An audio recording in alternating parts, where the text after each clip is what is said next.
Yeah, this bike feels very natural to me. Like, it's just the ergonomics, the way you have it set up. Yeah. It doesn't feel strange. It's a good bike.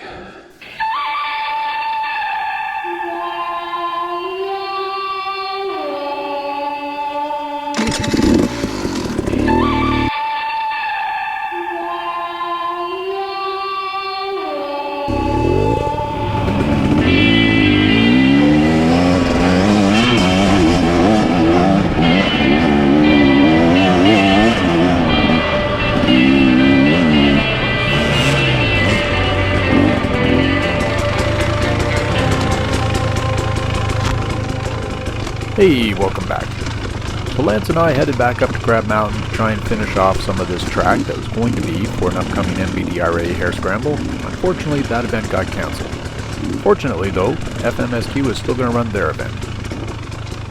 But that's really incidental to what this video is going to be about. This video is going to be about my two 300s.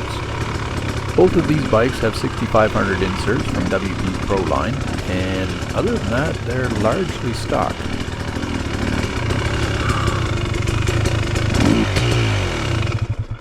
Switch bikes here, do a full lap on each bike.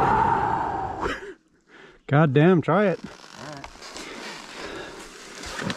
This is a tough section through here, man. I feel like I need to soften up the back end considerably.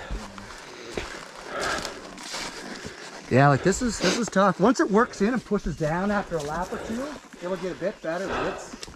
Well, it definitely, that bike works you and you definitely got to stand up, but for you it might be better because you're going to carry a bit more speed, but for me the front end's not reactive enough. It's pretty cute that I say Lance is going to carry a bit more speed. He's going to carry a lot more speed, and spoiler alert, he's going to love that bike. That bike, the XC, is just a bit edgier all around. Everything's a bit firmer, everything's a bit sharper. Oh god, yes. This is so much easier. Alright, sounding like a cheap porn video, the oh god yes was the sentiment to say that this bike is a lot more plush and a lot easier for me to ride on this kind of terrain. Does the 24 come with these forks? It comes with open cartridge, like a cheap version of those, which work. Are these sprung for your weight? Or is it stock? Like, what's it sprung for? No, they're sprung for me.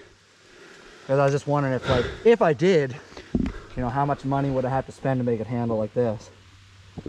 This fucking handles real good. Like, I can come through that stuff all on the clutch and hardly put my feet down. Yeah. I felt really good. This one here, if you hold a steady throttle, just up, it just plows through. So I prefer the suspension feeling on this one for how I ride. I prefer the engine on that one for how I ride. Yeah. Because when I get to something and I want to blip across it, it's right there. Right there. This one here, there's a pause in that first third, and then you get it all. Yeah. So if you wind into this one and she wakes up, yeah.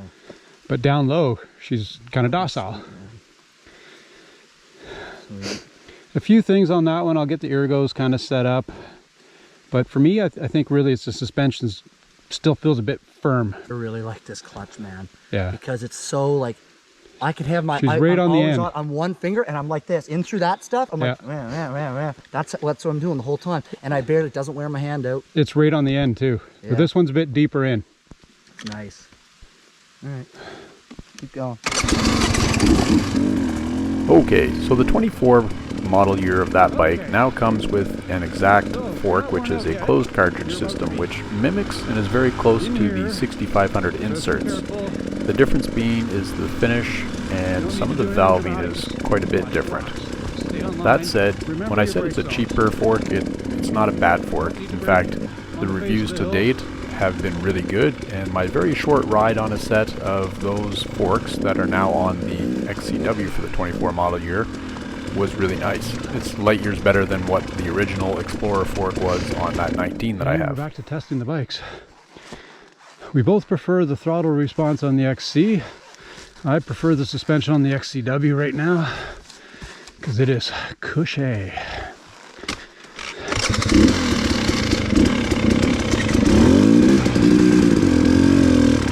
Also, I think it's a lot to do just getting that XC dialed in on the suspension. And I concur with myself. This past weekend I did just that, got the XC dialed in, and that will be the next video. What do you think of that one now? Suspension and all?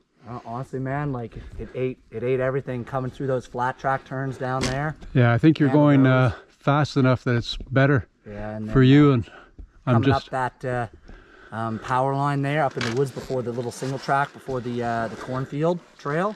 That little double track there. There's a bunch of rocks and stuff. Just ate them all up. Felt good coming up that. I find the back end's just a little stiff, so it's not staying planted. It does bounce a little bit. There's this one. I think this one's maybe a little too loose, so it's swapping side to side a bit. Yeah.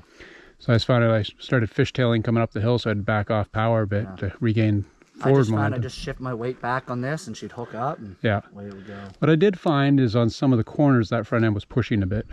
I didn't notice it. Yeah. But this thing's awesome on grass track. And on any of that, I get right up on the gas tank, and man, it just it does stick better. Yeah. Turns, yeah, I don't know, like. I think that's that stiffer suspension holding it up in the stroke when you pound into the corner. Yeah.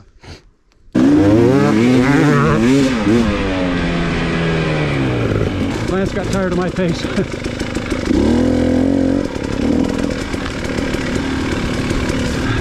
Man, I really like this bike, man.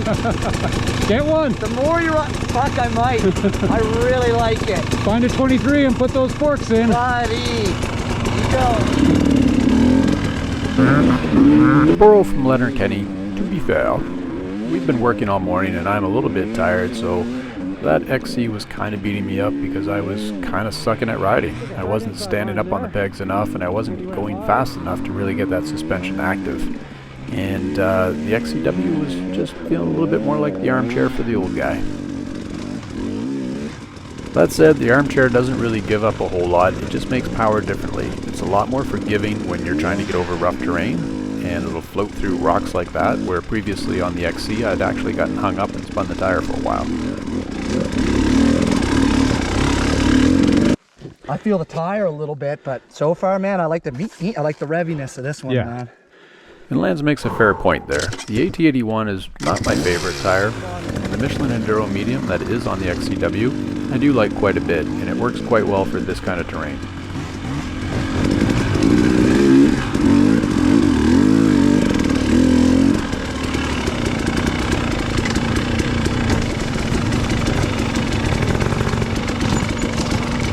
Okay, we're going to clean up this bridge right here. Right where Lance just dropped my brand new bike is there's some rocks. And that bridge has No harm, no foul. It's a dirt bike. It's going to get dropped. So that's just a little section there that we wanted to clean up a bit to make sure there was no nails sticking out to flat any tires. And yeah, go to it's the all right good. as well. That might be a bit harder. Or you go straight through the middle if you feel you can pop over that root. So here's an example where a soft suspension kind of helps out. But you gotta be standing. Soft suspension is going to hit that root and just absorb it and roll over. And that Michelin Enduro Medium is going to grab onto that root, mold itself around it, and just keep you climbing. This thing just sips fuel too, eh? I hardly burnt anything all day. It's not bad, yeah. It's pretty much on par with this. This will go further. I think the tank's bigger. That one, when you get onto her, she'll eat more fuel. I'm noticing too, like that little bit of extra room because I don't have the wraparounds. Yeah. I have hit it pretty hard and slammed my front brake. Yeah. Once. I still prefer these. Yeah, I like, because even dropping the bike, you know, it's a bit more protected. You're safe. You're not busting anything. No.